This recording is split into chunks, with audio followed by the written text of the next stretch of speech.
Good morning. I want to thank everybody who joins us. My name is Olha Atamanova, and it's my pleasure to welcome you at Ukraine Media Center today. Today we have invited you to talk on a topic that is of concern to everybody. We will be talking about the growth of COVID-19 cases in Ukraine. We will be talking about the global trends, and we will discuss everything related to vaccinations against COVID and emergence of new strains of Omicron. So let me introduce our speakers. Joining us today are Ihor Kuzin, Deputy Minister of Health, Chief State Sanitary Doctor of Ukraine. Also joining us is Fedir Lapii, Head of the National Technical Group of Experts on Immunization, immunologist. And also joining us is Aron, Aregay, Information Management and Risk Assessment Officer at the World Health Organization. Good morning, gentlemen. Thank you for joining us. So, Mr. Ihor, let's start with you.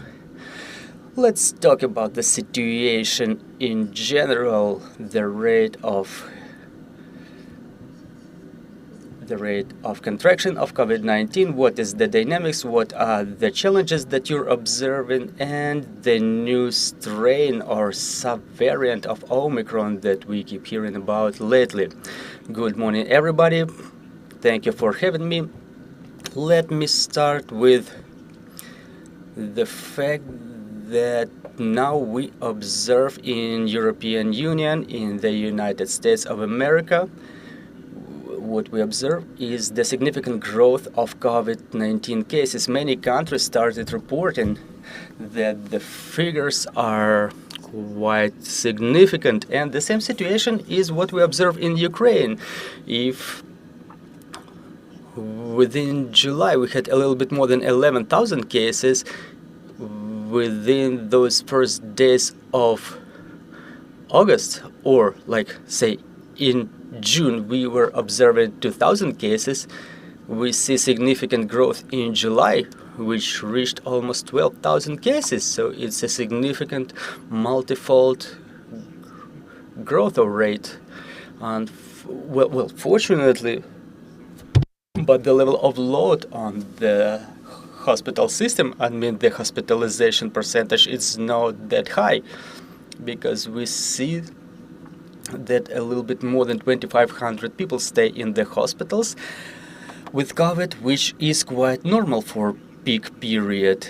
Those countries that reported about the growth of contraction rate, they identified the illness as flirt, another subvariant of Omicron strain, and we were able to identify it in the territory of Ukraine as well. We had 5 positive cases with the full genome sequencing, and I wanted to remind you that this subvariant emerged just in March this year. It started spreading in many countries quite quickly, but fortunately is just another mutation around one big group of Omicron, and thus is the subvariant that does not result in difficult cases, in difficult consequences for the people who are vaccinated or those who have been revaccinated in those cases when it was recommended. That's why the indicators that we observe in Ukraine, they still don't tell us about the season of epidemics or about the necessity to implement some restrictions in certain facilities or in certain territories, but still the indicators are quite enough, and they are not characteristic in a sense that we were usually observing growth starting in September. This year we see it 1 year earlier. Well, the cases are numerous, and you've mentioned that there are 5 documented cases of this new subvariant of Omicron, and the rest of them is what we were facing in the previous period, correct? And what is the way that you observe the illness being effective now? Well, there are 10 different subvariants of Omicron, and we don't sequence all of them from all of the patients. And taking into account the fact that it's a costly research, the sequencing is only recommended for specific cases from all around the country. This is why the fact that we were able to identify only 5 cases of this flirt subvariant doesn't necessarily tell us that it does not circulate on a broader basis. Most likely, the majority of this new epidemics wave is resulting from flirt. This is only those cases, those 5 cases are only those ones that we were able to sequence. But among other 10 subvariants, there are other subpopulations of the virus circulating in Ukraine, and they are all mutations of this Omicron strain. Talking about other things, all other mutations of Omicron result in the virus being contracted by the people even quicker. I mean, it's being contracted even during short-time contacts, and every new mutation tries to evade the immune response, which means that people who have non-infectious diseases, those who are pregnant or those who are elderly, they are more prone to contract COVID-19 even regardless the primary vaccination back in 2021 or in the beginning of 2022. So talking about the clinical characteristics, they are quite typical. Quick onset, high body temperature during the first days that persists for 3 or 4 days.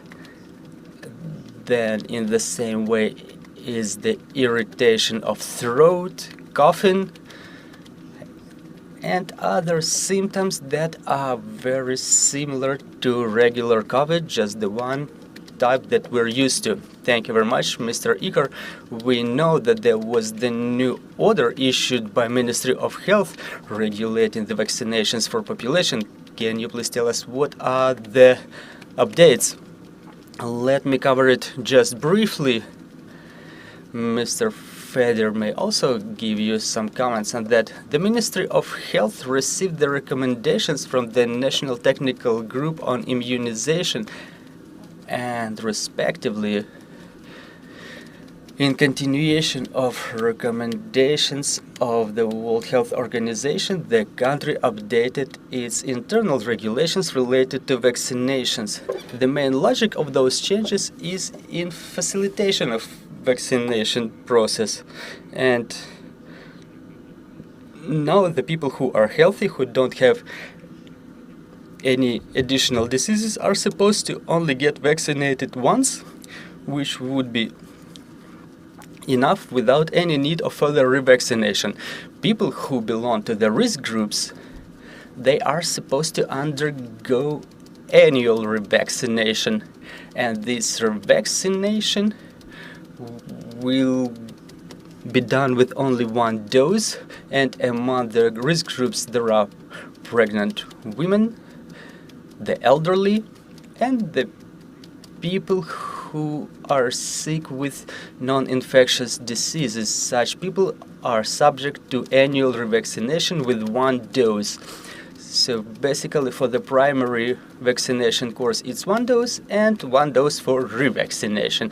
I would also like to remind you that the representatives of education, medical and services sectors are the people with from professional risk groups who also are subject to revaccination on an annual basis. Mr. Fedir, let's talk in more detail about this resolution. And do we understand it correctly that those who were already vaccinated probably a couple of times. We all remember those vaccination certificates. Does it mean that those people will not be subject to repeated vaccination? Good morning, everybody. Glory to Ukraine. Glory to the heroes. Mr. Ihor told you in quite a detail, but I have an honor here to represent the national expert team that was established upon the order of the Ministry of Health, and for the time being it consists of 11 specialists, and it comprises immunologists, the specialists on public health, and other specialists basically representing different areas of health sector. They're all independent. They represent their own opinion. They don't get any financial profit from this, which allows us to avoid many risks related to financial influences, so to say. Why am I mentioning this? Because yes, those recommendations are provided by other countries of the world. They are being the scientific data is being thoroughly analyzed, and with the beginning of the COVID-19 pandemics, as soon as the vaccination talks has started, the national expert team that started working in 2022 and was working through 2023, now the structure was updated, so the expert team was providing recommendations for the Ministry of Health on a regular basis within all those years. For those recommendations to come into effect, they were supposed to be approved by the order of Ministry of Health and additionally discussed during the meeting of Operation Headquarters on Infectious Diseases. Those recommendations were provided by National Technical Team back in spring 2024 after thorough analysis, and after they were approved, they've become available in Ukraine, and they were really facilitated comparing to those that existed before. Well, basically we're talking here about the so-called hybrid immunity. I think that people in the studio, those who hear us, those who see us, can confirm that they were facing the virus of COVID-19 before. And in immunology, there is such a phenomenon. You're vaccinated, you're protected about difficult course of disease, but you get the virus, which results in easy course of disease, and it trains your immune system just in the same way that you learn a poem by heart, and you don't only recall the following line, but also you can recite it with intonation, with the pauses, with emotions. So basically this is the way the immune system works. And for the time being, the fact that we have such a phenomena as hybrid immunity, the phenomena existed before, but now we're facing it on a regular basis. And for those who never, ever were vaccinated, now there's only one dose recommended with mRNA vaccines. This is the type that we use in Ukraine because there is scientific data that shows that it's sufficient for the time being. That's the vaccine that is adapted for Omicron strain, and Mr. Ihor has already mentioned it. Because sometimes the question is whether the old vaccines do work. But yes, they do work. But since now the Omicron strain is prevailing, the manufacturers adapted that vaccine for this strain. But there is again the risk group that Mr. Ihor has mentioned, whose immune response gets weaker with time, and those who need additional protection. Mr. Ihor mentioned the pregnant. Here we talk about the people with the age of 60 plus years, and talking about those below 60 without chronic diseases, it's quite voluntary in many countries, and we were analyzing that experience too, along with recommendations of WHO, which state that people below 60 years, thanks to their hybrid immunity, are not supposed to get revaccinated with boosters because they are already protected against difficult course of disease. Unfortunately, vaccine is not as efficient as smallpox vaccine that can prevent contraction, but again, that's a non-alternative vaccine. It's a non-alternative option that we have for the time being to prevent any difficult course of disease.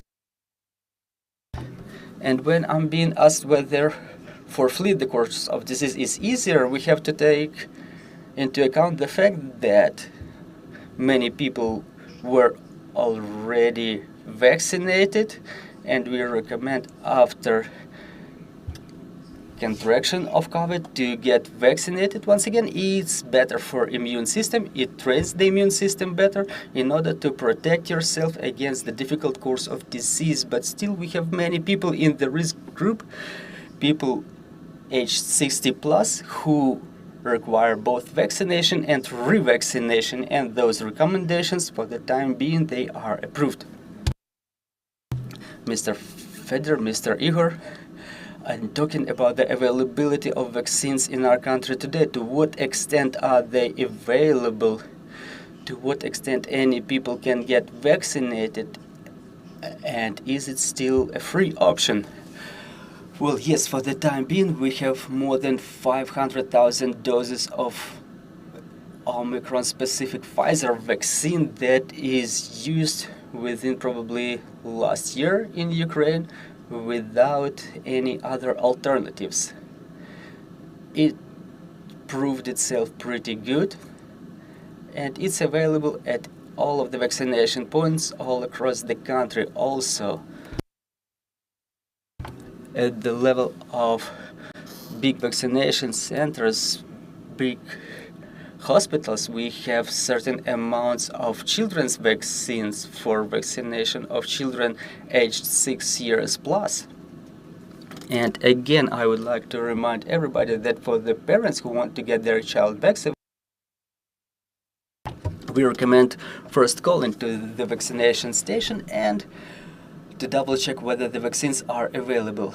Talking about the general availability, Ukraine can, by the end of the year, get significant amounts of vaccine upon request by the end of this year, and those 500,000 is the amount that is available now. But in case of necessity, the government can request additional amounts. For the year 2025, the government has already formulated their request for vaccines, and according to preliminary information, this vaccine will also be made available for Ukraine for free, given the fact that Ukraine falls under the specific category of countries which so far within its state budget cannot compensate the cost of that vaccine due to the ongoing war. Thank you very much, Mr. Aron. Let me ask you, I understand that the WHO keeps observing the expansion of COVID-19, all of its types, all of its strengths. So what is the situation on the global level? We understand that the new Omicron type is spreading quite quickly. So what are your observations? And probably you can mention any new mutated types of Omicron, something that we need to pay close attention to. Thank you. Thank you for having me first. And yeah, I think to answer to your question specifically, what already mentioned by Ihor and in the specific update he provided, it's not different what we see in Ukraine. If we see overall the global trend over the last 2-3 months, the sub-lineage from Omicron, which is the JN1, that's the kind of the parent lineage, including the flirt, which is the KP2, and very recently we have also a new emerging part of this same parent lineage, which is the KP3, is spreading very fastly in Europe, particularly when we see the data in July compared to June. The new KP3 is taking over the whole numbers, which contributes towards 95% of all new cases. So, but one thing I want to add is, I think, as we know, Ukraine and all other countries have shifted the way they report COVID cases. So it's no more this single case-based reporting, rather we are following sentinel surveillance. So what it means is, from the data that we get from the sentinel sites, the picture is what we see now, but we can't rule out also other transmissions are happening which we are not capturing them from the surveillance system. So taking this into context, what we observe, I think the first thing that has been already established from the data that is coming from the sentinel surveillance sites is these variants are more transmissible than the previous variants, which means that's why we are seeing kind of quickly taking over the variants that are under circulation. And we will not be surprised as well in Ukraine if the new KP2 and KP3 variants also take over, because that's what we are seeing across the board, not only in Europe, but globally. And when we see it's been replicated even in the sentinel surveillance data globally, and with focus more in Europe, we saw a 5% increase in the test positivity rate, which means from the samples that are tested, in the month of June, it was 10% positive, but in the month of July, it jumps into 15.1% of sample positivity rate. So this also shows us the high transmissibility rate. So overall, to answer your question, what we are seeing in Europe, but also globally, is it's not quite different, which is the same lineage, but also more sub-lineages of these JN1s are also emerging. Пане Ігорю, виходячи з того, що ви сказали, ми розуміємо, що захворюваність виросла. Mr. Ihor, based on what you've said, the contraction rate has increased multifold 6 times. So at what point, at which threshold do we understand that it's a pandemic story, and at what point are you supposed to impose certain restrictions? Well, basically the algorithms that work now are as follows. Now Ukraine is in a so-called inter-epidemics period, so basically when we're not supposed to expect any significant growth that would result in quarantine restrictions. And if during inter-epidemics period we observe significant indicators that exceed average annual indicators in those regions where we observe such phenomena, the chief sanitary doctors of the regions are supposed to recommend anti-epidemics restriction measures depending on specific groups that are more vulnerable, because we understand in one region it may be education sector, in other that can be industrial facilities, in other areas the situation may be completely different at all, and as of today we're still pretty far from those indicators that bring us closer to quarantine or anti-epidemics restrictions. This is why I think that we still don't have any risks of imposition of local quarantine measures. But again, I would like to urge all of the Ukrainians to take care about themselves, because we should not forget about basic preventive measures such as washing hands after visiting public spaces. If people contract a disease, they're not supposed to visit their workplace or kindergartens or any public spaces. And during summertime we have to take care about our health as well and get revaccinated if it's required by relevant regulations or our health conditions. And also make sure to use sanitizer on your hands. Remember about the ethics of coughing and sneezing.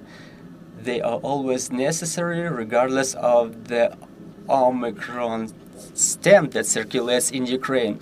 Well, thank you. Before giving the floor to the journalists, what is about the storage of vaccines? We see the situation in our power grid being unstable. We have periods of power shutdowns, and we understand that those challenges are here to stay. So to what extent can we ensure the safe storage, and how can we ensure the control of our safe storage? Well, I'm absolutely calm in this sense, and let me tell you why. Within the last couple of years, we've made a lot for the system of storage and transportation of vaccines. Even without war and without power shutdowns, we could say that we are ready for that, because almost 100% or even more, the freezing equipment was replaced and upgraded in the healthcare facilities, in ambulatories, at the feldsher stations. And even without the full-scale invasion, without the war, and even given the conditions with power shutdowns, at some ambulatories there are freezers installed and refrigerators installed that preserve the same temperature within the 3 days after power shutdowns, because you understand, as soon as the lights go off, no one opens the refrigerator and looks inside. So it's a closed system. So it's a matter of power generators. We never had any cases when the power should have been shut down for a couple of days. Then there is the situation, the system of vaccines evacuation in place. If the situation gets dangerous due to the shellings, the vaccine is getting evacuated. We have transport available for vaccines transportation. Just recently, the Ministry of Health published a piece of news that was also repeated in the National Immunization portal about us getting 16 more trucks for vaccines transportation. In those trucks, the vaccines can be transported from national to regional level. In the regional level, all of the storage facilities were re-equipped.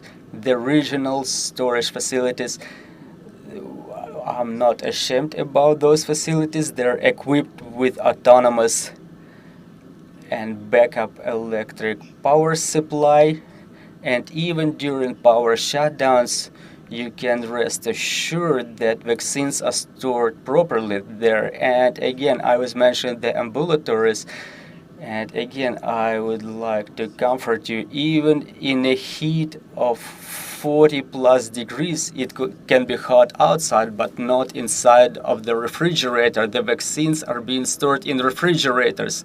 Thank you very much, dear colleagues. If you have any questions left, the floor is yours.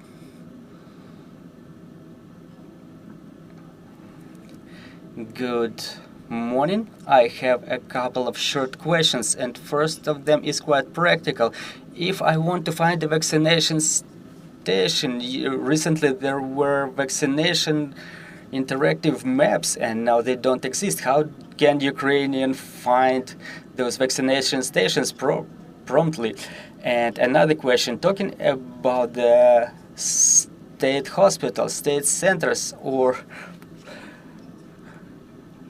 the private doctors, can they get those vaccines and vaccinate their patients? And the third question, is it correct that I understand that if we were vaccinated back in 22-23, we don't we don't need this booster now, or only if we want, just like in the case of flu vaccine.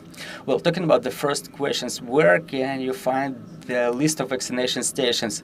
The list of National Health Service, the website of the Ministry of Health. There is also information available at the websites of the regional healthcare departments. Really now the number of the vaccination stations is decreased, but at the same time they are still sufficient to geographically cover all of the territory of Ukraine. And the most frequently used option to get information is the contact center, where you can call and ask the operator where is the nearest vaccination station. And talking about the vaccination in private healthcare facilities, if such private healthcare facilities are contracted under the medical guarantees program, respectively, it has to submit the request for vaccines. Such request should be forwarded to the regional center for control diseases, for disease controls, and then such vaccines should be delivered to such private healthcare facility. And talking about the recommendations, yes, if there are no additional diseases, so let me add to my previous response so it's easier for you to understand. The National Technical Team has divided the population into 4 groups. First, it's high priority for vaccination, for those whom we need to get vaccinated first.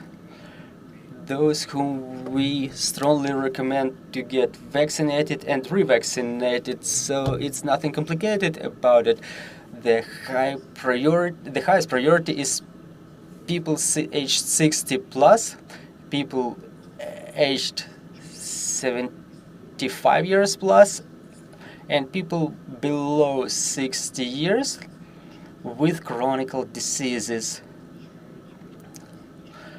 which identify the risk of difficult course of disease. And as a high priority, we have to ensure they get vaccinated first. And talking about the medium priority, those are the adults 18 years plus without any chronic diseases, for whom we recommend primary vaccination. And in response to your question about revaccination, well, there is the position of WHO that says that, well, for them, we may not recommend vaccination. In Ukraine, we adopted the practice of other countries, and we've provided recommendations to the Ministry of Health. If a person, due to their opinion, due to necessity of travel to other country, for example, some of the countries can still require the effective certificate of vaccination, and such people can come and get vaccinated in case of necessity. And low priority is healthy children below 18 years, in which case the parents can make this decision to either get vaccinated or revaccinated their child if the amount of doses is sufficient for the priority groups. And group 4, you may ask me, you've seen that I've divided them by priority, by age, and group 4 are the pregnant. For them, it's really recommended during every pregnancy to undergo revaccination. Also in this group are people with immunic suppression, those who are treated with certain types of drugs like anti-oncologic drugs, and for them there is an option of repeated revaccination to prevent them from difficult course of disease. And also in that group are the employees of medical sector, are defenders.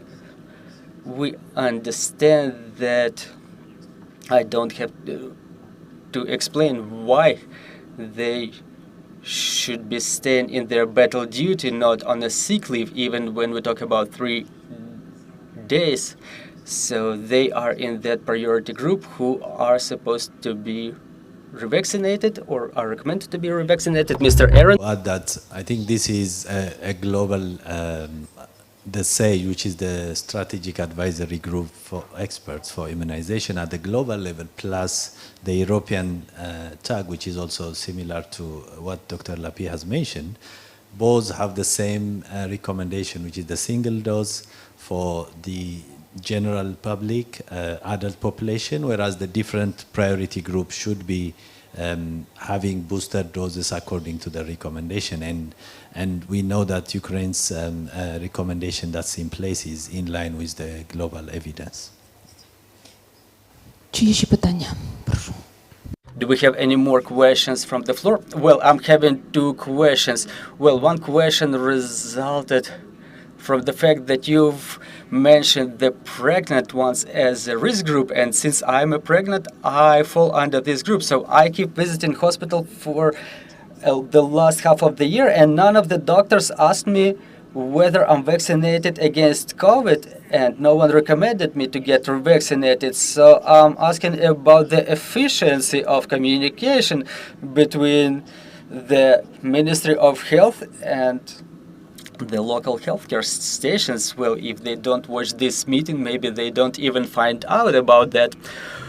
Well, I think that even previously we were saying that in Ukraine there are problems with vaccination, and even if my colleagues get upset, I will still mention that one of the biggest problems with vaccination is with my colleagues, because as long as you're pregnant, you don't only need to get recommendations from your doctor, you are also supposed to consult with your gynec and your family doctor, and they should recommend you to get vaccinated and revaccinated against COVID-19. You are also recommended to get revaccinated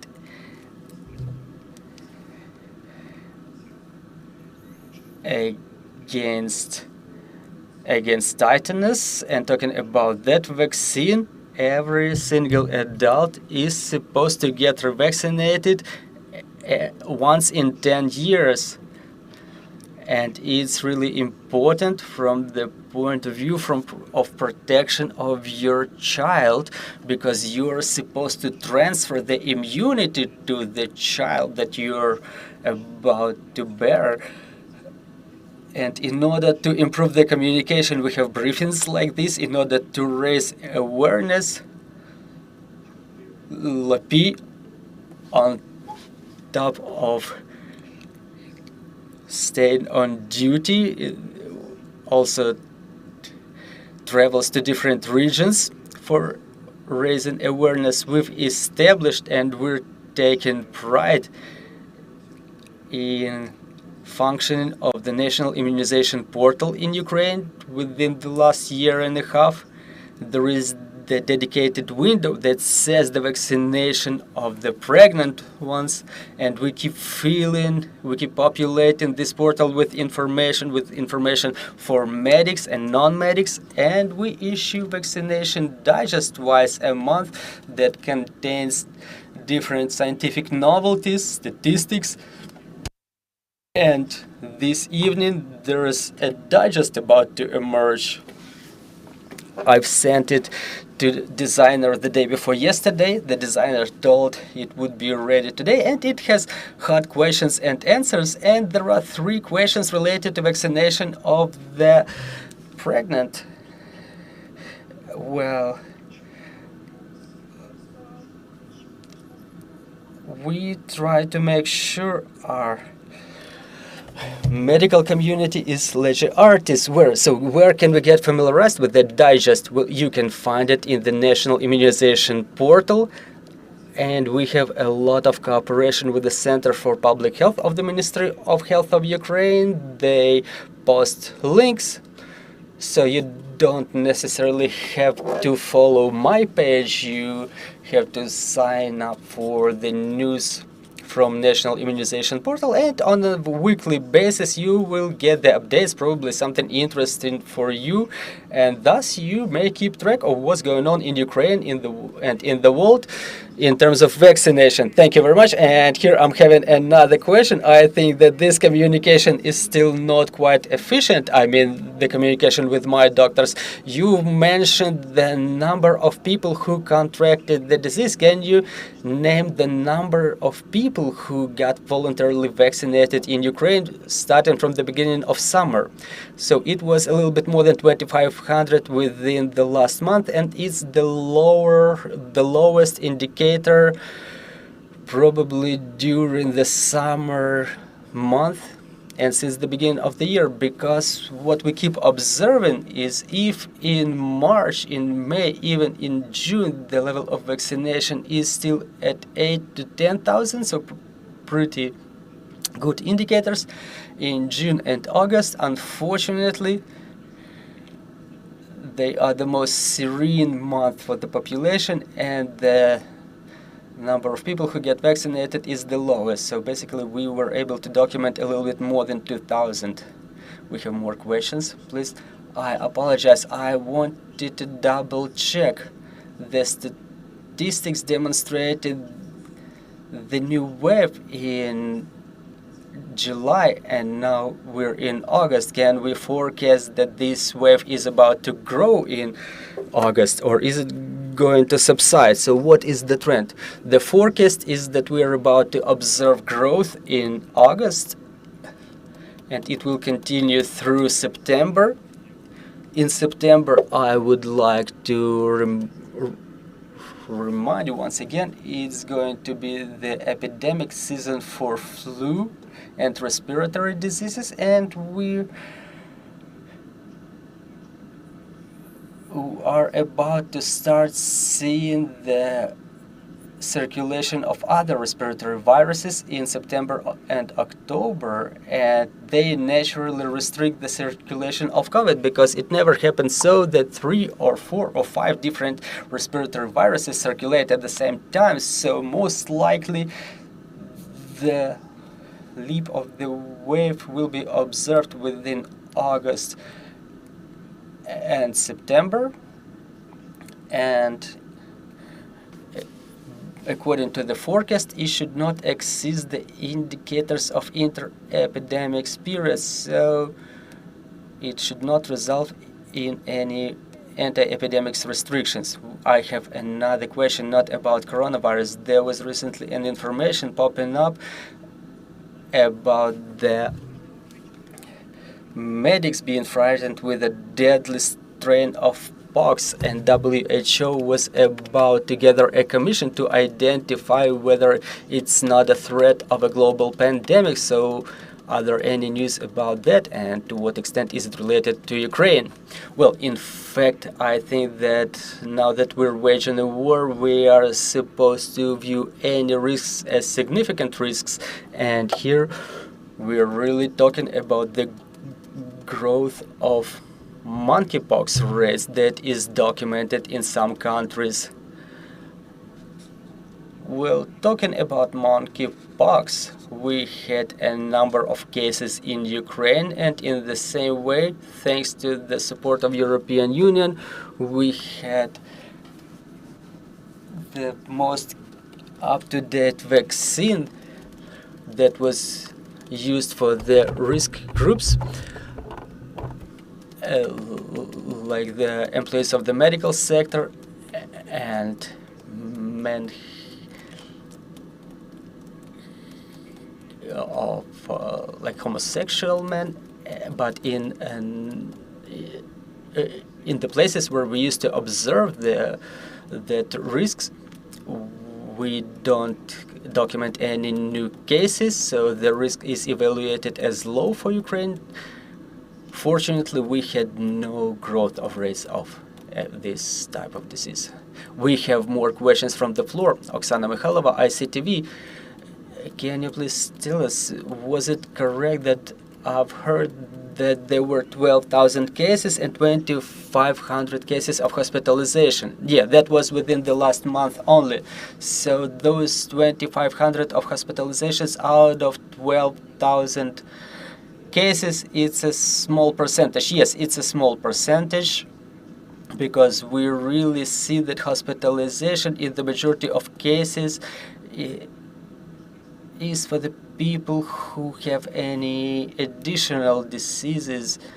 That's why such people, yes, they report to us, and the majority of those who get hospitalized are those who were not vaccinated, because we understand that they have the risk of a difficult course of disease. So those 2,500 are those that are part of that statistics among those 12,000. So for what I understand now, the system allows it. It's not like the hospitals are overfilled. Yeah, absolutely. There are departments in the hospitals that work quite actively where people get hospitalized. There is nothing like they're being overfilled. We're not talking about the amounts that tell us that we need to deploy some additional facilities. Okay, so what are the recommendations for those who were just through the course of disease? We're talking about the vaccination. Within the first years, it was considered that you don't have to get vaccinated within the first 3 months after you get sick. Well, the recommendations are easy. If you don't have any dose, if you were never ever vaccinated and you never ever contracted COVID-19, get just one dose. If you had 1, 2, 3 or more doses and you contracted COVID and you want to get revaccinated, you can do it after the 6th month after the previous dose of vaccine. If you belong to any of the risk groups, we've already mentioned the priorities. So if 6 months have expired, you are recommended to get revaccinated. Thank you very much. Thank you, dear colleagues. Do we have any more questions on the floor? Mr. Aron. Just to add to the previous question on the mpox, so this the last increase or the new change in the epidemiology we observed was in DRC Congo in Africa, where there are some real intensity in transmission, and neighboring countries have reported cases. So it's not to say that there is no any risk, including in Ukraine. We have to be very vigilant, but the emergency kind of call by the DG to review this epidemiology of this emergent of the mpox is focusing on the region, which is more in DRC and neighboring countries. But considering also Ukraine having a lot of people in and out, we will be very vigilant to see if there are new cases of mpox to respond. Пане Арене, відразу до вас питання. Mr. Aron, and talking about the flu, what is your forecast? How are we in Ukraine going to pass this winter in terms of flu, in terms of strains of flu? Thank you. Again, I think generally we know that always forecasts are a bit tricky, not to get relaxed when we say like there will be no any new emerging variants, whether it's COVID or even influenza season. But generally, the European region analysis has shown us that, as Ihor mentioned, I think this summer wave might go down slowly. Then overall with the flu season, it's a mix of both COVID and the flu. We might expect a rise towards November and December.